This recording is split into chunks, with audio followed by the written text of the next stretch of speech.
Sir ಈ ಕಡೆ ನೋಡಿ. ಸ್ವಲ್ಪ ಎಳ್ದಾಕ್ರಿ, ಸ್ವಲ್ಪ ಆರ ಸ್ವಲ್ಪ ಎಳ್ದಾಕ್ರಿ.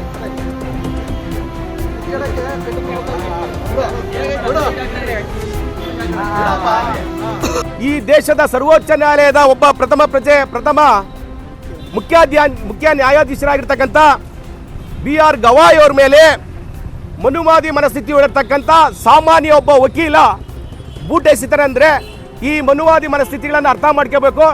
ನಾವಿನ್ನ ಎಷ್ಟು ದಿನ ಹಿಂದೆ ಇದ್ದೀವಿ ಅಂತಂದೇಳಿ ಸಂವಿಧಾನಬದ್ಧವಾಗಿರ್ತಕ್ಕಂಥ ಈ ದೇಶದಲ್ಲಿ ಅಶಾಂತಿಯನ್ನು ಉಂಟು ಮಾಡ್ತಕ್ಕಂಥ ಮನುವಾದಿಗಳನ್ನು ನಾವು ಧಿಕ್ಕಾರ ಮಾಡಬೇಕಾಗಿದೆ ಇವತ್ತು. ಅದಕ್ಕೋಸ್ಕರ ನಾವು ಕರ್ನಾಟಕ ದಲಿತ ಸಂಘರ್ಷ ಸಮಿತಿ ಮತ್ತು ಮಾನವ ಬಂಧುತ್ವ ವೇದಿಕೆ ಮತ್ತು ಸಿರಾ ಸಾಮಾಜಿಕ ಜಾಗೃತಿ ಒಕ್ಕೂಟ ಮತ್ತು ಮಾದಿಗ ಮಹಾಸಭಾ ಎಲ್ಲ ಸಂಘಟನೆಗಳ ಸಹಯೋಗದೊಂದಿಗೆ ಕರ್ನಾಟಕ ದಲಿತ ಸಂಘರ್ಷ ಸಮಿತಿಯ ಎಲ್ಲ ಪದಾಧಿಕಾರಿಗಳು, ಎಲ್ಲ ಮಾನವ ಬಂಧುತ್ವ ವೇದಿಕೆ ಎಲ್ಲ ಪದಾಧಿಕಾರಿಗಳು, ಎಲ್ಲ ಶಿರಾ ಸಾಮಾಜಿಕ ಜಾಗೃತಿ ಹೋರಾಟದ ಎಲ್ಲ ಪದಾಧಿಕಾರಿಗಳು ಈ ಒಂದು ಬೂಟು ಎಸೆರ್ತಕ್ಕಂಥ ಗವಾಯ್ ಅವರ ಮೇಲೆ ಬೂಟು ಎಸೆತಕ್ಕಂಥ ಒಂದು ಪ್ರಕರಣವನ್ನು ಖಂಡಿಸಿ ಮಾನ್ಯ ಸುಪ್ರೀಂ ಕೋರ್ಟು ರಾಷ್ಟ್ರಪತಿ ಅವರಿಗೆ ನಾವು ಈ ದಿನ ಮನವಿಯನ್ನು ಸಲ್ಲಿಸಲಿಕ್ಕೆ ನಾವು ಬಂದಿದ್ದೇವೆ. ಏನು ಈ ದೇಶದ ಮುಖ್ಯ ನ್ಯಾಯಮೂರ್ತಿಗಳಾದಂಥ BR ಗವಾಯ್ ಅವರ ಮೇಲೆ ಬೂಟ್ ಎಸೆಯೋದ್ರ ಮೂಲಕ ಸಂವಿಧಾನಕ್ಕೆ ಮತ್ತು ಈ ದೇಶದ ಪ್ರಜಾಪ್ರಭುತ್ವಕ್ಕೆ ಧಕ್ಕೆಯನ್ನು ಉಂಟು ಮಾಡುವಂಥ ಕೊಳಕು ಮನಸ್ಥಿತಿ ಬಂಧುಗಳೇ. ಆದ್ದರಿಂದ ನಾವು ಎಲ್ಲರೂ ಸೇರಿ ಒಕ್ಕಲಿಂದ ಇದನ್ನು ವಿರೋಧಿಸಬೇಕಾಗುತ್ತೆ. ಇವತ್ತು ಇಂಥ ಒಂದು ದೊಡ್ಡ ಏನು ಪ್ರಜಾಪ್ರಭುತ್ವಕ್ಕೆ ಒಂದು ದೊಡ್ಡ ಅಗೌರವ ತಂದಂಥ ವ್ಯಕ್ತಿನ ಇವತ್ತು ಎಲ್ಲ ಸೇರಿ ಒಗ್ಗಟ್ಟಾಗಿ ಇದನ್ನು ವಿರೋಧಿಸಬೇಕಾಗಿತ್ತು. ಆದರೆ ಕೆಲವು ಮನಸ್ಥಿತಿಗಳು ಇದನ್ನು ವಿರೋಧಿಸ್ತಾ ಇಲ್ಲ. ಇವರು ಮನುವಾದಿ ಸಂಸ್ಕೃತಿಯಿಂದ ಬಂದಂಥವರು. ಯಾಕೆ ಅಮಿತ್ ಶಾ ಇದ್ರ ಬಗ್ಗೆ ಮಾತಾಡ್ತಿಲ್ಲ? ಯಾಕೆ ಮೋದಿಜಿಯವರು ಇದ್ರ ಬಗ್ಗೆ ಮಾತಾಡ್ತಿಲ್ಲ? ಯಾಕೆ ಸಂಘ ಪರಿವಾರ ಇದ್ರ ವಿರುದ್ಧ ಧ್ವನಿ ಎತ್ತುತ್ತಾ ಇಲ್ಲ?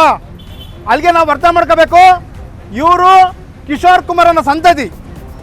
ಏನು ಕಿಶೋರ್ ಕುಮಾರ್ ಇದ್ದಾನೆ ಅವನು, ಇವತ್ತು ಏನು ಗಾಂಧೀಜಿ ಕೊಂದಂತ ಗೂಡ್ಸೆ ಆ ವಂಶಸ್ಥ ಇವನು, ಗೂಡ್ಸೆ ಸಂತತಿ ಇವನು.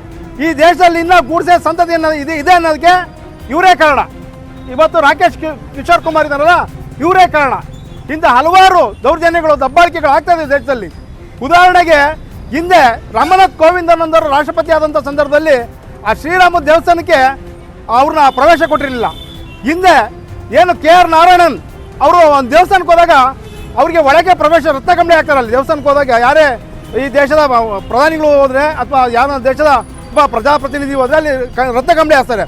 ಅದನ್ನು ಆಸಿಲ್ದೇನೆ ಅವಮಾನ ಮಾಡಿದ್ದಾರೆ ದಲಿತರಿಗೆ, ಅದನ್ನು ಹಾಕಿಲ್ಲ. ಅದನ್ನು ಆಮೇಲೆ ಮುರ್ಮು ಅವ್ರನ್ನ ಸಮೇತ ಅದಕ್ಕೆ ಎಂಟ್ರಿ ಕೊಟ್ಟಿಲ್ಲ, ಯಾವುದೋ ಅಯೋಧ್ಯೆ ರಾಮ ಮಂದಿರಕ್ಕೆ. ಪ್ರತಿಯೊಂದು ಅನ್ನ ಬೆಳೀತಕ್ಕಂಥವ್ರು ನಾವು ಮುಟ್ಟಿದ ಅನ್ನ, ನಾವು ಗೇಯ್ದಂಥ ಗದ್ದೆ, ನಾವು ಬೆಳೆದಿರ್ತಕ್ಕಂಥ ಬೆಳೆನ ತಿಂತಾ ಇದ್ದೀರಲ್ಲ, ನಾವು ಕಷ್ಟಪಟ್ಟಿದ್ದು ಅದು ಮೈಲಿಗೆ ಆಗಲ್ವಾ?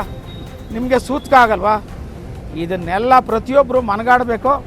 ಅದಕ್ಕೋಸ್ಕರ ಈ ದೇಶದ ಎಲ್ಲ 90% ಜನತೆ ಎಚ್ಚರಗೊಳ್ಳದೆ ಹೋದರೆ ಭಾಳ ಕಷ್ಟ ಆಗ್ತದೆ ಈ ಸಂದರ್ಭದಲ್ಲಿ.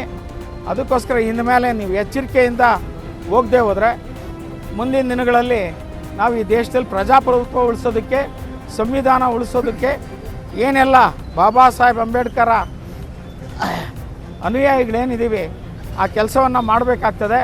ಹಾಗಾಗಿ ಇಂಥ ಅಯೋಗ್ಯ ಮುಟ್ಟಾಳ ಅಂತಂದ್ರೂ ಅವನ್ನ ತಪ್ಪಾಗಲಾರ್ದು. ಯಾಕಂದರೆ ಒಬ್ಬ ನ್ಯಾಯವಾದಿ ಅಂತ ಹೇಳಿ ಅವನಿಗೆ ಒಂದು ಸರ್ಟಿಫಿಕೇಟ್ ಕೊಟ್ಟಿದ್ದಾರಲ್ಲ, ಮೊದಲು ಆ ಸರ್ಟಿಫಿಕೇಟ್ ಅವನ ನ್ಯಾಯವಾದಿ ಎಂಬ ಸರ್ಟಿಫಿಕೇಟ್ನ ವಜಾ ಮಾಡಬೇಕು. ಒಬ್ಬ ಸಾಧಾರಣ ವ್ಯಕ್ತಿ ಆಗಬೇಕು ಈ ದೇಶದಲ್ಲಿ.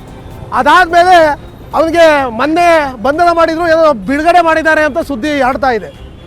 ಅವನಿಗೆ ನಾವು ಹೇಳೋದೇನೆಂದರೆ ಇಲ್ಲಿಂದ ಅವನ್ನ ಬಿಡುಗಡೆ ಬಂಧನ ಮಾಡೋದು ಅಷ್ಟೇ ಅಲ್ಲ, ಅವನ್ನ ಗಲ್ಲಿಗೇರಿಸಬೇಕು, ಸಾರ್ವಜನಿಕವಾಗಿ ಅವನ್ನ ಗಲ್ಲಿಗೇರಿಸಬೇಕು ಎಂಬುದು ನಮ್ಮೆಲ್ಲರ ಆಗ್ರಹ.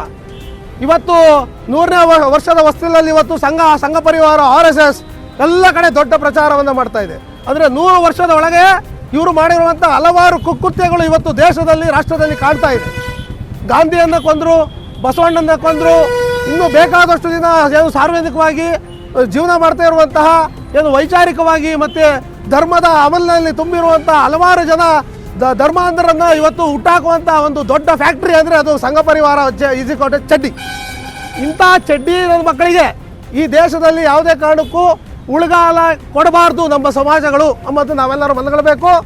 ನಾವೇನಾದರೂ ಅಕಸ್ಮಾತ್ ಇದೇ ರೀತಿ ಯಾಮಾರ್ತಾರೆ, ಇದೇ ರೀತಿ ನಾವೇನಾದರೂ ಮೈ ಮರೆತರೆ ನಾಳೆ ನಮ್ಮ ಬೇರೆ ಬೇರೆ ಅಂಗಾಂಗಗಳಿಗೆ ಕೈ ಹಾಕುವಂಥ ಒಂದು ವಿಕೃತ ಮನಸ್ಥಿತಿ ಇರುವಂಥ ಇಂಥ ಅಯೋಗ್ಯರನ್ನ ತಕ್ಷಣವೇ ಏನು ಆ ಕಿಶೋರ್ ಅಹಮದ್ ಏನಲ್ಲ ಲೋಫರ್ ಅವನ್ನ ಮೊದಲ ತಕ್ಷಣ ಭಾರತ ಸರ್ಕಾರ ಮೋದಿಯವರು ಫೋನ್ ಮಾಡಿ ಅವ್ರಿಗೆ ಹೇಳ್ತಾರಂತೆ ಈ ಥರ ಮಾಡಬಾರ್ದಾಗಿತ್ತು ಅಂತೇಳಿ. ಅಂದರೆ ನರೇಂದ್ರ ಮೋದಿ ಅವರ ಮಾನಸಿಕತೆ ಅಂದರೆ ಅವರು ಕ್ಷಮಾದಾನ ಕೊಡುವಂಥ ಕೆಲಸವನ್ನು ಮಾಡಿದಾನ ಅನ್ನೋದ್ರ ಬಗ್ಗೆ ನಾವೆಲ್ಲರೂ ಚಿಂತೆ ಮಾಡಬೇಕು.